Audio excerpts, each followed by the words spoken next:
Bonjour à tous, c'est la mort dans l'âme que je dois vous annoncer le report de Paris-Strasbourg parce que j'ai été convoquée là il y a quelques jours à une expertise que j'attends depuis très longtemps et qui enfin vient de tomber et qui va être déterminante pour la suite de mon parcours, mais pas seulement.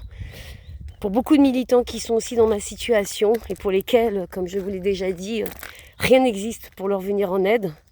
Donc ça pourrait faire jurisprudence et donc je veux pouvoir m'y consacrer totalement, ne rien manquer. Et c'est pour ça que j'ai pris la décision de reporter à septembre ce périple qui de toute façon nous conduira jusqu'à la Cour européenne des droits de l'homme comme convenu.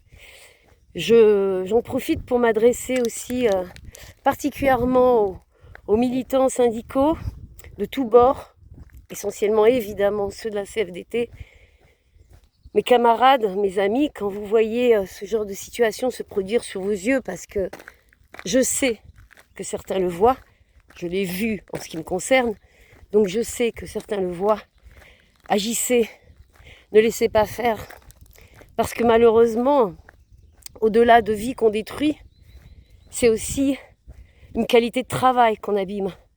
C'est des sociétés entières qui se détruisent. Parce qu'il y a des militants syndicaux qui confondent leur intérêt personnel avec l'intérêt collectif. C'est regrettable. Et je me souviens de Laurent Berger disant le syndicalisme est mortel. Je crois qu'il a raison. Et on sait pourquoi. Donc, il ne faudrait pas que la violence des militants soit plus grande que celle qu'ils prétendent combattre. Ce serait vraiment dommage. En tout cas, moi, ça a été mon expérience.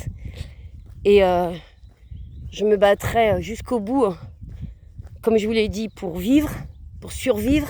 Et c'est pour ça que je cours, comme vous le savez, parce que si le matin je ne me levais pas pour courir, je serais plus de ce monde depuis très longtemps. Et donc, depuis 2 ans et demi, en tout cas, même un peu plus, parce que le harcèlement, évidemment, il a pris ses racines bien avant le 14 décembre 2021, ce jour où j'ai demandé de l'aide à mon administration. Donc, il faudrait que tout le monde fasse son autocritique, réagisse.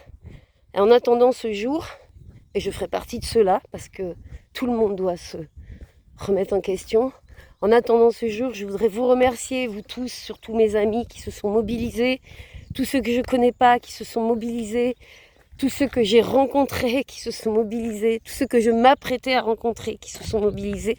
Ça n'est que partie remise. On la fera, cette route, elle sera belle, comme en septembre 2023. Elle nous conduira jusqu'à la Cour européenne des droits de l'homme. Et j'espère qu'elles permettront à certains et certaines de sortir du bois et de moins se sentir seuls. Parce que quand on est responsable syndical et qu'on fait ce genre d'harcèlement, on sait qu'on prive l'individu d'une chose essentielle, la vie sociale. Donc on le tue, en 2 mots. Et ça, c'est pas possible.